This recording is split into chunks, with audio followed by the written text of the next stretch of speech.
La taille de la vigne est une opération qui détermine l'évolution du cep au cours de sa croissance. Elle s'effectue généralement du 15 novembre au 15 mars. Alors, on taille la vigne l'hiver parce que c'est une plante qui appartient à la famille des lianes. Donc si on ne la taillait pas, elle aurait tendance à toujours donc, pousser en longueur et ne donner que très peu de raisins, mais principalement donc, des sarments. Donc on la taille pour limiter son allongement. Ensuite, pour avoir donc, une production toute équilibrée donc, sur le cep. Et également donc, pour favoriser la fructification des bourgeons qui ont été sélectionnés par le tailleur.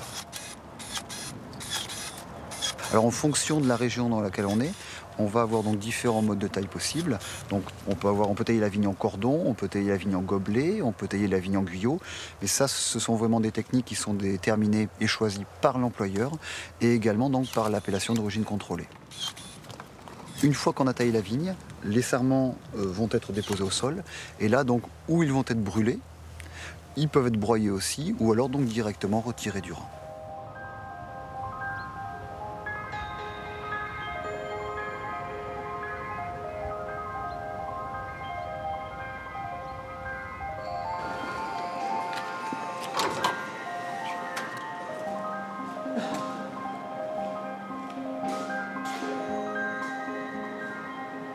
Pour tailler la vigne, on va utiliser différents outils. Donc l'outil le plus traditionnel et le plus ancien reste le sécateur manuel. Donc là, c'est uniquement le tailleur qui va actionner donc, le sécateur. Il en existe de différents modèles. Donc ils peuvent être donc à poignée tournante et qui peuvent être de différentes tailles aussi. Ensuite est arrivé donc des sécateurs assistés qui ont permis de réduire la pénibilité du travail. Nous avons ici par exemple un sécateur pneumatique qui va être relié donc à une cuve d'air comprimé. Et nous avons ici à côté donc un sécateur électrique, là où le tailleur uniquement donc, en actionnant la petite gâchette va permettre à la lame de s'ouvrir ou se fermer de manière plus ou moins progressive. Nous allons trouver maintenant une nouvelle évolution de ce sécateur électrique qui va permettre maintenant de travailler encore plus en sécurité. Donc le sécateur, dès qu'il détecte le gant spécial de taille, donc coupe totalement son fonctionnement. Alors nous allons pouvoir aussi utiliser d'autres outils pour la taille, entre autres donc, un sécateur de force qui permettra lui donc, de faire des grosses coupes au niveau du bois. Et nous pouvons aussi utiliser une scie égoïne qui elle va plutôt être privilégiée pour faire des coupes de bois mort. Alors après, il faudra bien sûr entretenir régulièrement donc, le matériel. Pour cela, donc, nous avons en disposition une pierre donc, affûtée qui permettra d'entretenir le tranchant donc, de la lame. Ou encore plus rapide et plus efficace, nous pouvons donc utiliser donc, un affiloir qui lui permettra d'avoir toujours un fil en bon état et de pouvoir donc, faire des coupes nettes et franches. Alors, le tailleur a aussi à sa disposition d'autres outils d'assistance, entre autres le siège de taille ou la cabine de taille.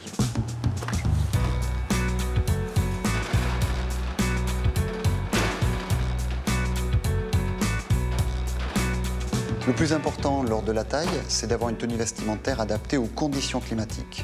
La taille s'effectue en général entre le mois de novembre et le mois de mars. C'est une période où il fait froid et où en plus il peut pleuvoir.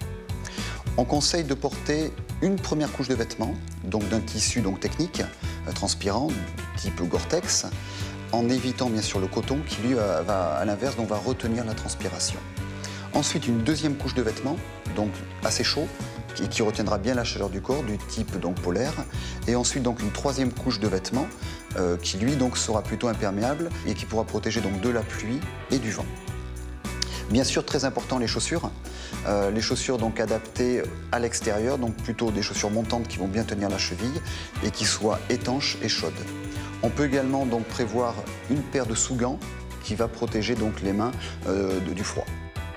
Et bien sûr, il faudra prévoir donc une tenue de rechange en fonction des conditions climatiques.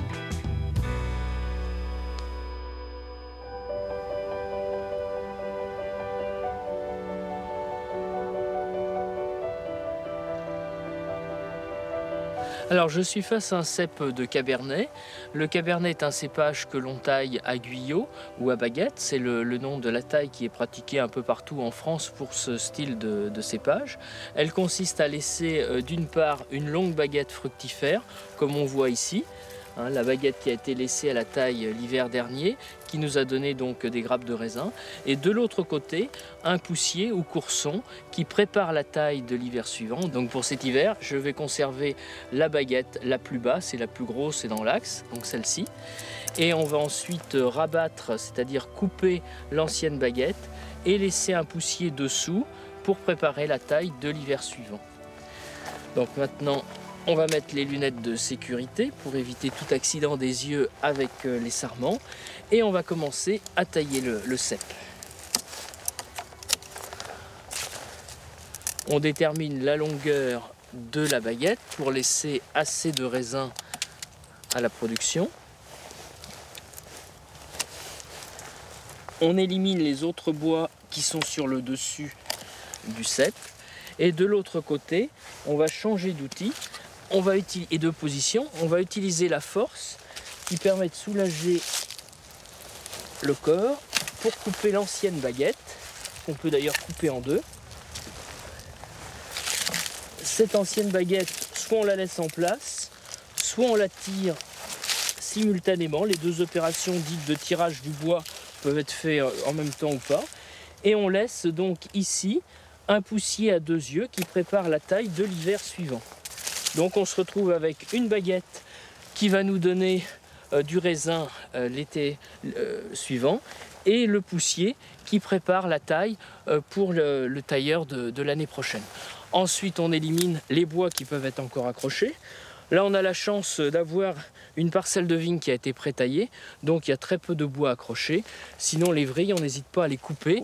Après un dernier aperçu sur le cep, on regarde s'il y a des maladies du bois pour en informer le viticulteur sur l'état de santé de sa parcelle. Et voilà, on a donc un cep qui est taillé et après on passe au suivant.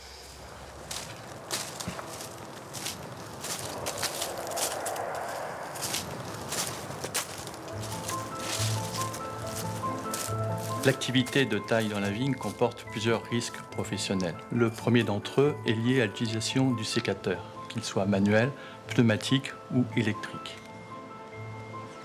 Il y a un risque de blessure de la main qui est restée libre, voire amputation d'un ou de plusieurs doigts. Cette activité de taille s'effectue de multiples fois dans la journée, 5 jours par semaine et 3 mois durant. Nous sommes donc devant des gestes répétitifs qui peuvent occasionner à terme des douleurs au niveau de l'épaule, au coude, au poignet, voire un syndrome du canal carpien. L'ensemble de ces maladies sont regroupées sous le terme de troubles musculo-squelettiques.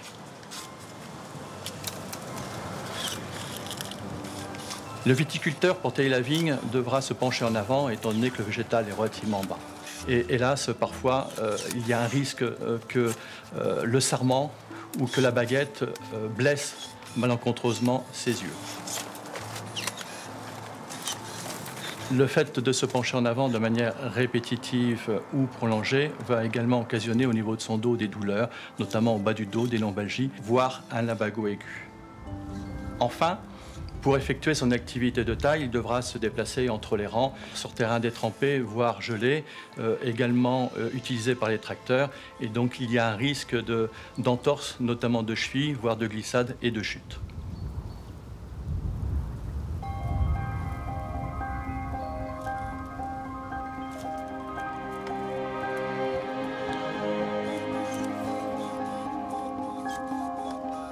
Pour limiter les risques pendant la taille de vigne, il y a quelques moyens de prévention simples à mettre en place. Déjà, ça va être le choix de l'outil. Parce qu'un tailleur donne 14 000 coups de sécateur par jour. Donc avoir un bon outil, c'est important. Donc soit on va avoir un sécateur manuel. Donc il faut que le sécateur soit à la taille de sa main, bien adapté, avec si possible des poignées tournantes, avec une matière qui agrippe bien pour pouvoir l'avoir bien en main. Soit on va avoir un sécateur assisté, avec là le réglage des harnais de la batterie, très important pour pas que la batterie soit trop bas dans le dos.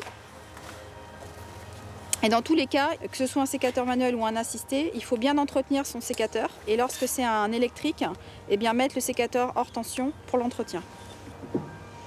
Donc pour entretenir un sécateur de façon générale, il y a plusieurs conseils. Donc le graissage au moins une fois par semaine, le changement de lame en cas d'accroc ou d'usure, le resserrage des écrous pour pas qu'il y ait de jeu entre les lames, et plus particulièrement pour les sécateurs manuels ou les sécateurs de force, la présence des butées qui est importante. Donc pour préserver la qualité de coupe, ce qui est important, c'est d'affiler son sécateur. On préconise une fois toutes les heures afin qu'il coupe toujours. Donc ça sera avec un affiloir, redresser le fil sur le biseau et le contre-biseau de la lame. Donc l'affilage c'est très important pour que le sécateur coupe, parce que s'il ne coupe pas, c'est l'homme qui force ou c'est la batterie qui s'use. Et si l'homme force, eh bien, il prend du retard dans sa coupe. Du coup, s'il prend du retard, il n'entretient pas. S'il n'entretient pas, il reforce, etc. Donc c'est un cercle vicieux et c'est pour ça qu'on préconise d'affiler toutes les heures avant que le sécateur ne coupe plus. Et pour finir, quelques conseils de bon sens. Donc ce sera porter déjà des lunettes de sécurité pour éviter les sarrements dans les yeux. Également porter des gants de sécurité avec les sécateurs assistés. Donc soit des gants à coquille en cuir qu'il faudra bien graisser, bien entretenir pour qu'ils restent souples et les protéger de la pluie, soit des gants électroniques de protection. On aura aussi l'alternance des tâches, l'alternance des positions pour limiter les problèmes de dos, de tendinite de façon générale. Et enfin, un dernier petit conseil auquel on ne pense pas toujours, c'est l'hydratation. Car boire de l'eau, ça va limiter la fatigue musculaire pendant cette activité hivernale.